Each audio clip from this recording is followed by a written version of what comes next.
Diploma करने के बाद बीटेक थर्ड सेम में लेटरल एंट्री के थ्रू एडमिशन ले चुके सभी स्टूडेंटों के दिमाग में सब्जेक्टों की पढ़ाई को लेकर बहुत ज्यादा कंफ्यूजन है।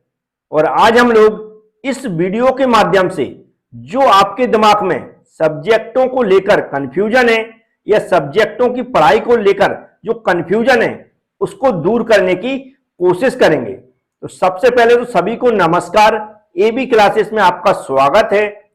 आज हम लोग सब्जेक्ट स्ट्रेंथ ऑफ मटेरियल का सिलेबस भी देखेंगे और ये भी यहां पर चर्चा करेंगे इस सब्जेक्ट की हमें कैसे तैयारी करना है, क्योंकि इसमें भी सबसे ज्यादा स्टूडेंटों की बैक आती है। तो चलते हैं, स्टार्ट करते हैं। अब आप लोग हमारी प्रत्येक बात को ध्यान से सुनेंगे और उस पर गौर भी करेंगे। पहली कंफ्यूजन है सब्जेक्ट को लेकर।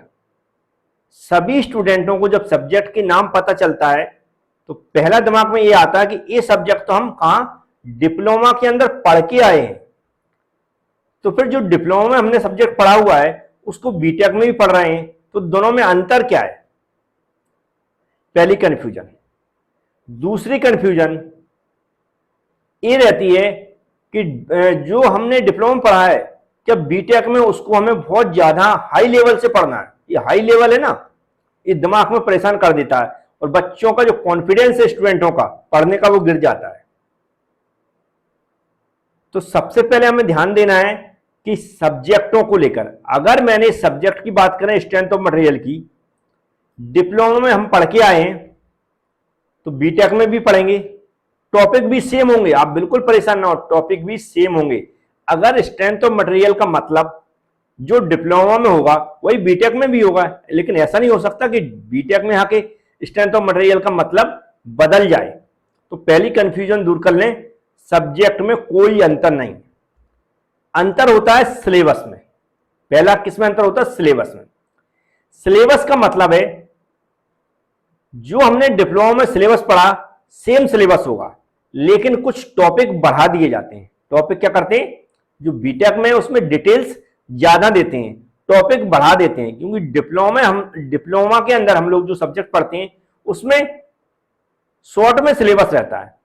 टॉपिक सबके सब कवर होते हैं लेकिन शॉर्ट में रहते हैं, डेरिवेशन नहीं रहते हैं, थोड़े से ऐसे एडवांस न्यूमेरिकल नहीं रहते हैं, जैसे मैं अभी चर्चा करूंगा आपको आगे बताऊंगा। अगर हम इसकी स्ट्रेंथ ऑफ मटेरियल की बात करें तो सब्जेक्ट सेम है, सभी ने देख लिया। अब सिलेबस की बात करें, बिल्कुल समझना, हमने जब डिप्लोमा की बुक खोली थी तो पहला चैप्टर वहां भी ये था और यहां भी यही चैप्टर है। देखो लिखा है स्ट्रेस एंड स्ट्रेन। अब सभी स्टूडेंट बिल्कुल ध्यान दें, अगर आपको स्ट्रेस और स्ट्रेन का मतलब समझना है या उसकी डेफिनेशन समझना है तो जो डिप्लोमा में थी वही बीटेक में है। जो डिप्लोमा में स्ट्रेस का फॉर्मूला था वही बीटेक में है। जो स्ट्रेन का फॉर्मूला था डिप्लोमा में वही बीटेक में भी है। तो आपको कुछ अलग से नहीं पढ़ना है। अगर आपसे कोई बोलता है टीचर क्लास में कि स्ट्रेस स्ट्रेन क्या हो, किसे कहते हैं, या इसका फॉर्मूला क्या होता है, इसकी यूनिट क्या होती है, तो आपको वही बताना है जो डिप्लोमा में पढ़ के आए हैं। अगर एग्जाम में स्ट्रेस और स्ट्रेन को एक्सप्लेन करने के लिए आता है तो आपको वही लिखना है जो डिप्लोमा में लिखते थे। और अब जो नया सिस्टम है उसमें बिल्कुल याद रखें आप लोग कि आप हिंदी इंग्लिश दोनों में लिख सकते हो, लेकिन प्योर हिंदी ना लिखें। जैसे हम लोग प्रतिबल लिखते थे ना, तो वो छोड़ दें लिखना। स्ट्रेस आप हिंदी में लिख दें। आपको भाई इंग्लिश में प्रॉब्लम आती है, स्पेलिंग गलत हो जाती है, सेंटेंस नहीं बना पाती, सही लाइन नहीं बना पाते हैं, हमें क्योंकि एक्सप्लेन करना है, तो हम लोग क्या करेंगे, स्ट्रेस को स्ट्रेस लिख देंगे लेकिन हिंदी में। स्ट्रेन भी लिखना सीख लें। हमें कोई डेफिनेशन में समझा रहा हूं तो उसको हम लोग अपनी भाषा में पूरा लिख सकते हैं। समझ में आ गया? हम हिंदी में लिख सकते हैं लेकिन अपनी भाषा में हम प्योर हिंदी जो रहती थी डिप्लोमा के अंदर हम लोग पढ़ते थे, जो डेफिनेशन याद करते थे प्योर हिंदी वाली, वो पढ़ना, वो मतलब याद करना छोड़ दें। वो मतलब समझने के लिए अच्छी बात है, लेकिन आप थोड़ा सा अपने आप को एडवांस बनाएं, हिंदी में लिखें पूरा, लेकिन जो उसका मतलब निकाल के लिखें। डेफिनेशन को की जगह जो प्रतिबल विकृति रहती थी उसकी जगह हम स्ट्रेस और स्ट्रेन वर्ड का यूज करें। पहली बात आप लोग समझ गए होंगे। अब यहां पर जो सिलेबस दिया है, जो लिखा है stress in member of structure, axial loading, normal stress, shear stress, analysis of simple structure, stepped rods, member in series, parallel. अब ये क्या है, तो मैं आपको याद दिला दूं, हम लोगों ने बहुत सारे न्यूमेरिकल किए हैं प्रिंसिपल ऑफ सुपरपोजिशन के। प्रिंसिपल ऑफ सुपरपोजिशन अब आपको समझ में नहीं आ रहा होगा, क्योंकि हो सकता है आपने डिप्लोमा में इतनी पढ़ाई नहीं की होगी। तो मेरी प्लेलिस्ट में प्रिंसिपल ऑफ सुपरपोजिशन के नाम से बहुत सारे वीडियो मिल जाएंगे स्ट्रेंथ ऑफ मटेरियल की। नहीं है तो मैं ऐड कर दूंगा, जो स्ट्रेंथ ऑफ मटेरियल की प्लेलिस्ट है, जहां पर मैंने बीटेक लिख दिया होगा, नहीं लिखा होगा तो लिख देंगे, अलग से बीटेक सेक्शन में मैं ऐड कर दूंगा। उसमें ये कंफ्यूजन न रहे आपके, ये डिप्लोमा की प्लेलिस्ट में थे पहले, अब आपने इसको बीटेक की प्लेलिस्ट में कैसे ऐड कर दिया, क्योंकि डिप्लोमा तो अलग होता, बीटेक अलग होता, तो आप बिल्कुल कंफ्यूजन ना हो, एक ही होता। जो हम लोग RS खुरमी की बुक यूज करते थे ना डिप्लोमा के अंदर, वही बुक हम यहां पर भी यूज करेंगे। लेकिन यहां पर जो न्यूमेरिकल्स होंगे वो सभी तरह के न्यूमेरिकल्स शामिल करेंगे। क्या वर्ड यूज किया मैंने, एडवांस नहीं, सभी तरह के न्यूमेरिकल क्वेश्चन शामिल करेंगे, क्योंकि बीटेक में वो किसी भी तरह का न्यूमेरिकल क्वेश्चन पूछ सकता है जितने भी बुक्स में दिए गए हैं। पहली बात याद रखें, जैसे RS खुरमी बुक का मैंने एग्जांपल लिया है, RS खुरमी की बुक में क्या होता था, डिप्लोमा के अंदर सिंपल न्यूमेरिकल क्वेश्चन छांट के वो पूछता था। यहां पर तो गारंटी ही नहीं बीटेक में, वो सिंपल भी पूछ सकता है, थोड़े से एडवांस भी पूछ सकता है, और बहुत ज्यादा टफ भी पूछ सकता है। कहने के मतलब जितने भी न्यूमेरिकल दिए उस सब के सब की हमें प्रैक्टिस होना चाहिए। या आपको सारे फॉर्मूला बहुत अच्छे से याद होने चाहिए कि उन न्यूमेरिकल्स को आप सॉल्व कर सकें।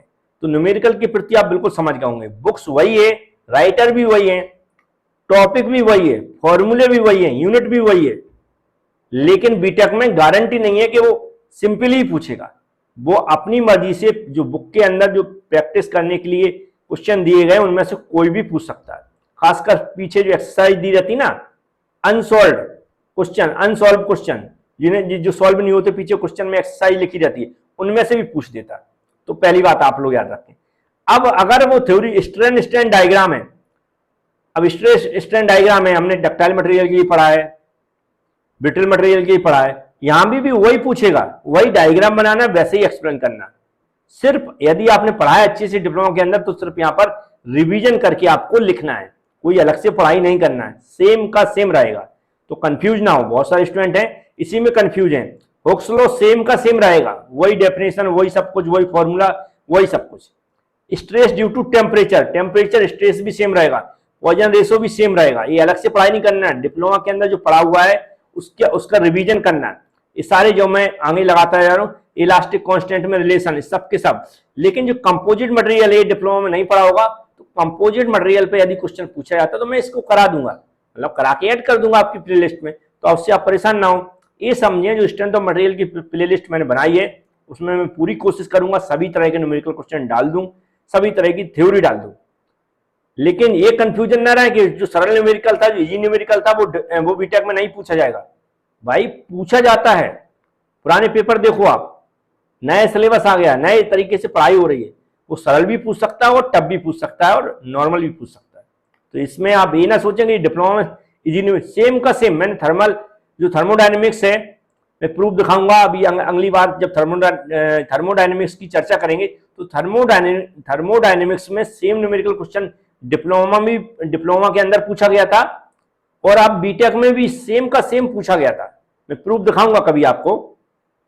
स्ट्रेन एनर्जी के कंसेप्ट वहां भी थे, यहां भी ये सेम के सेम लेके चलना।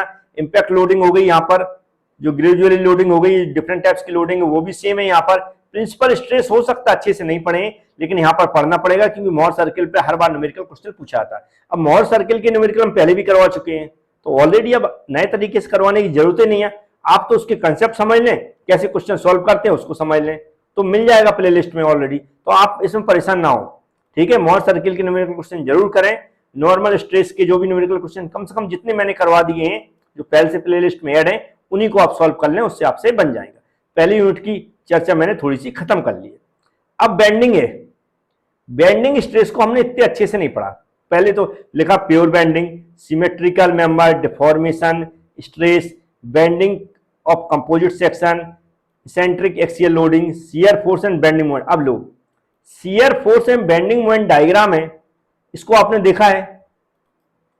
अब ये टॉपिक है जो एसएफडी एंड बीएमडी वाली, यहां भी वेरी वेरी इंपॉर्टेंट है, यहां भी ये क्वेश्चन पूछा जाता है, लेकिन कंसेप्ट अलग नहीं होंगे, लेकिन उसको थोड़ा सा इतना सिंपल नहीं पूछा जाएगा क्वेश्चन जितना हमारा डिप्लोमा में पूछा जाता था।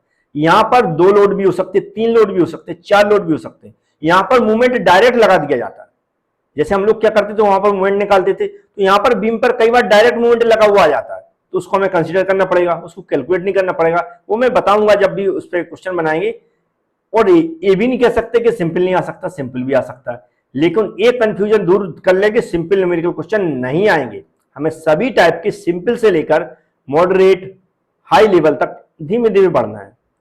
यहां पर थोड़ा सा ऐसा चलता है कि हमें कंसेप्ट कह सकते हैं, जो फॉर्मूला यूज कर रहे हैं या फिर कोई हमारी कैलकुलेशन हो रही है, तो उसको सीखना पड़ेगा, क्योंकि सेम न्यूमेरिकल कम पूछे जाते हैं। बस इतना तो आप याद रख लें, सेम के सेम कम पूछे जाते हैं, थोड़ी सी तो मेहनत करना पड़ेगी।